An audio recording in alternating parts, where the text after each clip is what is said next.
my mother was a Christian, my father was not. And I grieved my whole life over that because I loved him so, and I so wanted him to love the Lord like Mother and I did. But that was not for him. So the only dream I ever had as a child that I can remember was that I would marry a Christian man. And I didn't know exactly how that would look, I guess, because I had never, none of the men in my arena of life that I knew personally was a Christian. The only Christian men I saw were at church, and I watched them carefully, always. I knew that in that day they knelt when they prayed during worship, and I thought that was so wonderful, and I wished my daddy would do that.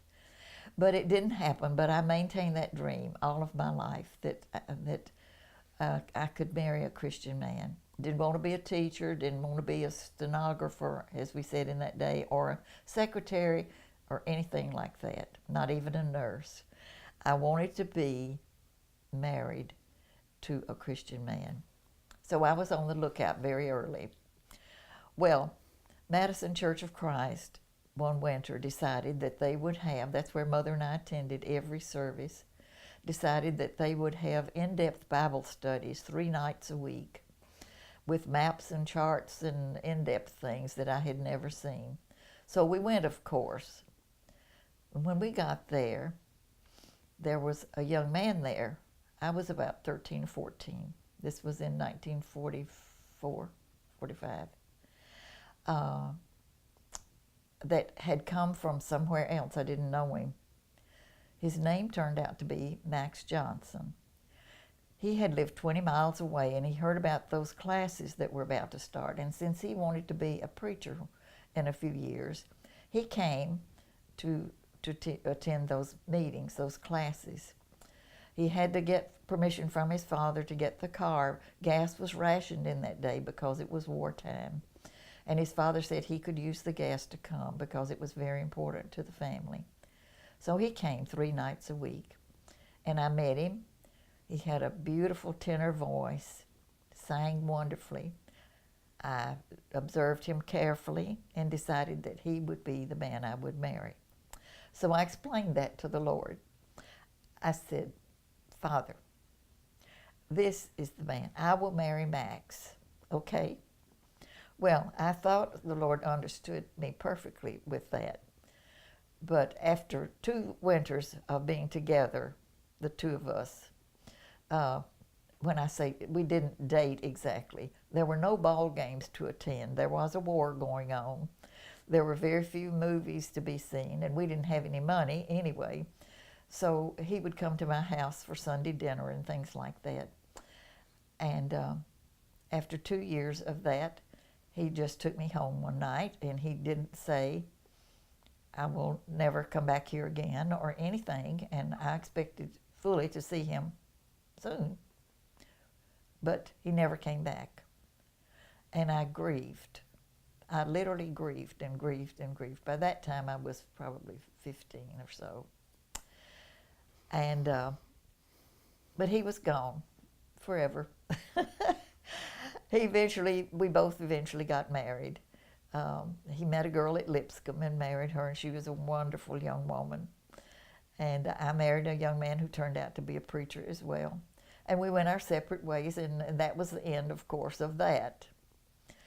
Okay, something I want to throw in here is she didn't. Back when I had been dating her for nearly 2 years, or we'd been dating for nearly 2 years, and I went away and didn't come back. I didn't contact her or anything. I just flat out dropped her there, and which I shouldn't have done. But anyhow, one day after I'd gone to Lipscomb, my dad called, and he said, Max, said, what's going on with you and Opal?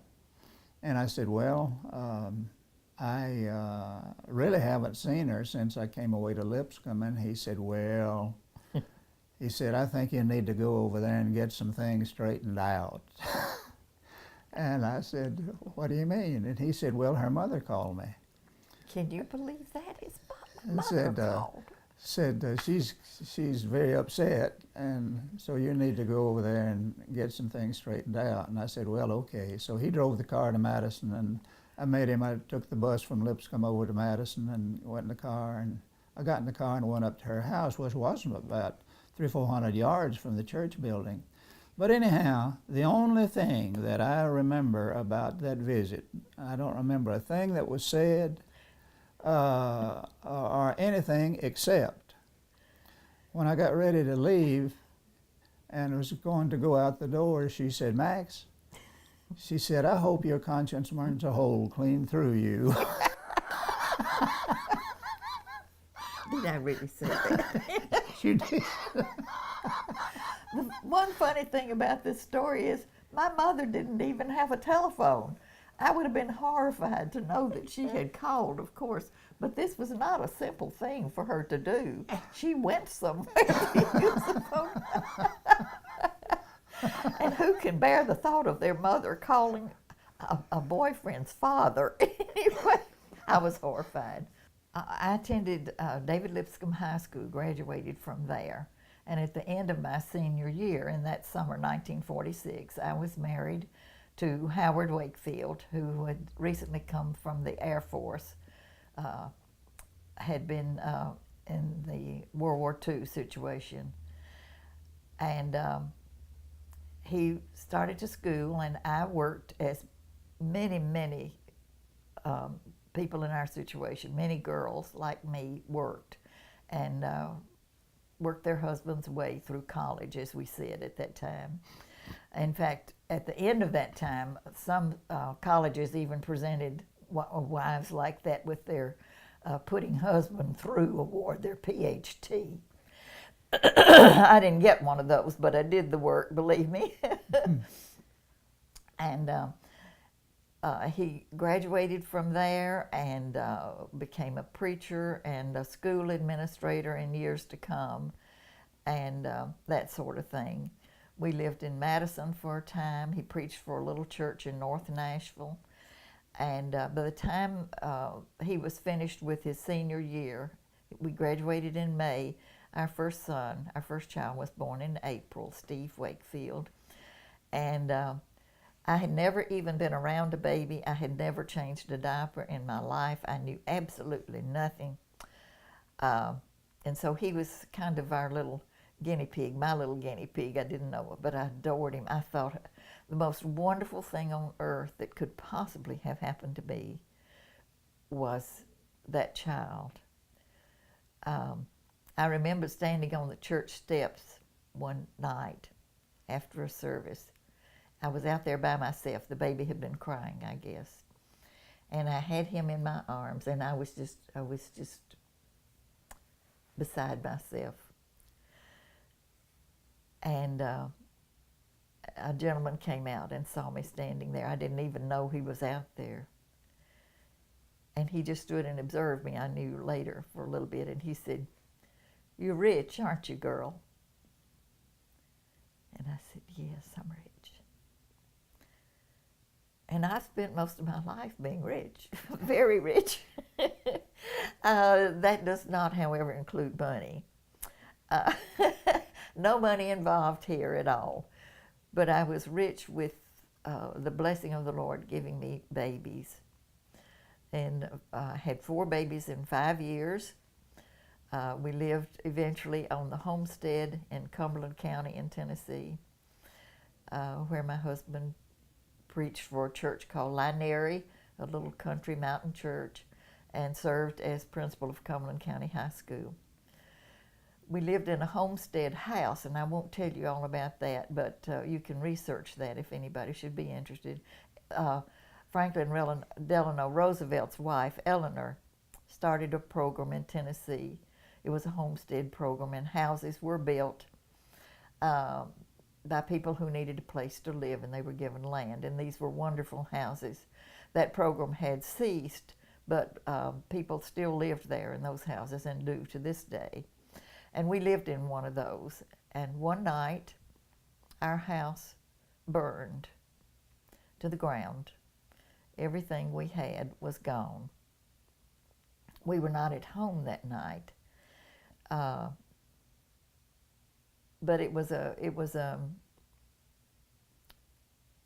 good wake up call for me. I learned a great deal from that. When we went back the next morning to view the damage that had been done, could hardly believe it.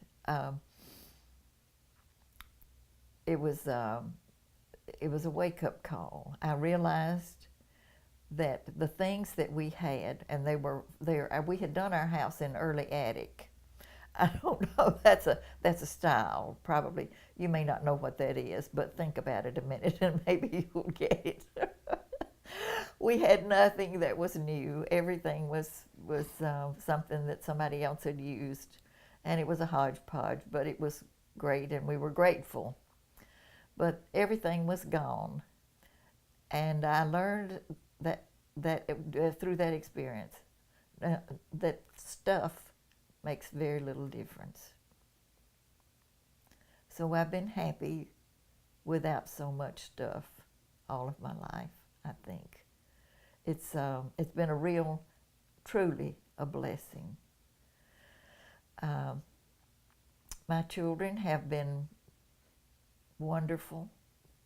Many rough spots, many rough spots, but wonderful people. They are wonderful people. I have 6 birth children, 2 foster children. My husband and I, my first husband and I, lived for a time at Happy Haven Children's Home. We were the first house parents there, and he was the first administrator. And so this huge house became filled with many children, neglected, abused, children who needed to be loved. And the Lord was gracious and let me be their mother for a time. And I thought it was wonderful. I enjoyed it so much. And 2 of those children are now 64 years old, and they are still mine. I'm their mother. We did not adopt because they were both 16 when they came to us, and we were a little past that.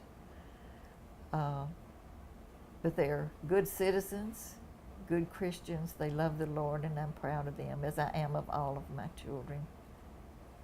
My children's names are Steve, Judy, Janice, Kathy, Tony, and Jonathan. Is that all? Yeah, I think so. Boone and Judy too. I had a daughter named Judy, as you heard, and Judy came as a foster child, and when we were wondering what we should call her, we thought about calling her, when I would introduce her to someone, this is our new daughter, Judy also, but that didn't have a good ring, I thought. So we decided to call her Judy 2. That's Roman numeral 2, because we are very elegant, classy people. My children live variously in Cookeville, Tennessee, Livingston, Tennessee, Nashville, Carrollton, Texas, Henderson, Tennessee, Louisville, Kentucky, Houston, Texas. Who did I leave out? Memphis, where? Memphis. Yes, they're pretty much all over the globe, and they have been missionaries and teachers and in sales and all kinds of things, and they all love the Lord, and I'm so pleased with all of them. I just think that I should mention the way the Lord has provided for, especially my family in the era before Max. We were always struggling from paycheck to paycheck, if you will. There was never a lack of food, but it was not always gourmet food. In fact, when we were at the children's home, we often had pots of pinto beans and cornbread and things like that to eat. My daughter had a boyfriend whose father was a doctor, who loved to come to Happy Haven. He'd sit on the kitchen counter and watch me cook and talk. after school sometimes. And one day he said, Opal, I want to know why you guys eat so many beans. And I said, well, Billy, poor people eat beans. And he said, oh, and he really didn't know. I said, well, what do you eat, Billy? He said, oh, shrimp and steak. So he really didn't know. But my kids really know. They really know about pinto beans. And I have had to learn to be a creative cook, a creative manager with very little funds. And it's the most fun you'll ever have. You should try it sometime if you haven't. I remember one day at Happy Haven, I had so much work to do, and somebody brought us a huge bag of turnip greens. And I thought, oh, that's wonderful. But my mother, bless her sweet soul, had taught me that turnip greens have to be washed through 3 waters to get the grit out of them. And I surveyed that situation, and I thought, there's no way on earth I have time to wash turnip greens through 3 waters, not that many, and have them ready for supper. So as I worked, I thought about that. What can I do with these turnip greens? And the light dawned. I thought, oh, I know what I can do. So I went to my washing machine, opened the lid, poured in bleach, turned the hot water on, ran the whole cycle through the washing machine. It was very clean.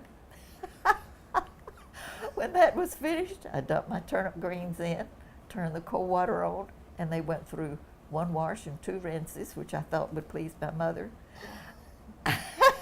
And I fully expected the turnip greens would be in tiny little bits when I opened the door, but they weren't. They were perfect, and they were very clean. So I was able to provide turnip greens for my family for supper that night. But you have to think outside the box many times, outside the situation, and come up with an answer. You can do it, whatever it is that needs to be done, if you put your mind to it and ask the Lord for help. After we left Happy Haven and we moved to Louisville, Kentucky, we had a house full of teenagers. One of the foster daughters who had been with us not one of the ones that moved with us, but one of the children that had been there, had gotten herself into a pregnancy crisis and came to live with us for a time, which added another mouth to feed, which we were happy to do, except that there was very little food for any of us. And the Lord provided. One of the men at church worked for a mom and pop grocery store, and he came to me one day and he said, Opal, at my store I clean out the cans that have a torn label or perhaps a scratch or something that we can't put on the shelves. Would you like to have those cans? Because we just pitch them out. And I said, I thought, oh dear, yes, of course. So he brought me those cans, and only one time did I open a can of dog food. But since I had no recipes that used dog food, I had to dispose of that one. But everything else that was brought was wonderful and marvelous. And the Lord has provided that so many times. I can't tell you how many times I thought, well, this is the last meal. No, it's not. There's something. There will be something. And the Lord is good. I want so much for that to be something that we know and understand. A wonderful thing. The provision of the Lord. The other major thing like that I remember is that during the same period of time, I ran out of dishwashing liquid. We didn't have a dishwasher, an automatic one. I was the dishwasher. We ran out of detergent. And after one meal, there was a stack of dishes. And I thought, I had been through the couch cushions and looked for change and all that. I knew that there was not another penny in the house, and it wasn't payday. So I washed the dishes in laundry detergent, which didn't work very well, but it was better than nothing. Then the next time I thought, okay, I will run out of that soon. So I looked to the girls' shampoo, washed them a couple of times in that, still thinking that somehow there would be some way I could still do this. So I finally came to rinse and stack one night. That's all I could do. I had nothing. I'd used bar soap and different things. So finally I just rinsed in hot water and stacked them on the sink and thought, I don't know quite what to do here. The next morning after the postman came, I ran out to the mailbox, which was out on the street, opened the door, and inside there was a bottle of Dawn liquid dishwashing soap. That was a new product that they were advertising. This was many years ago. And they were sending it randomly to postal patrons. And I saw that bottle of Dawn liquid, and it looked like pure gold to me. And I screamed, and I yelled, and I laughed, and I cried. And I ran to the house, and I think the Lord was laughing too. But he was probably saying, you silly child, did you really think I wouldn't provide for you?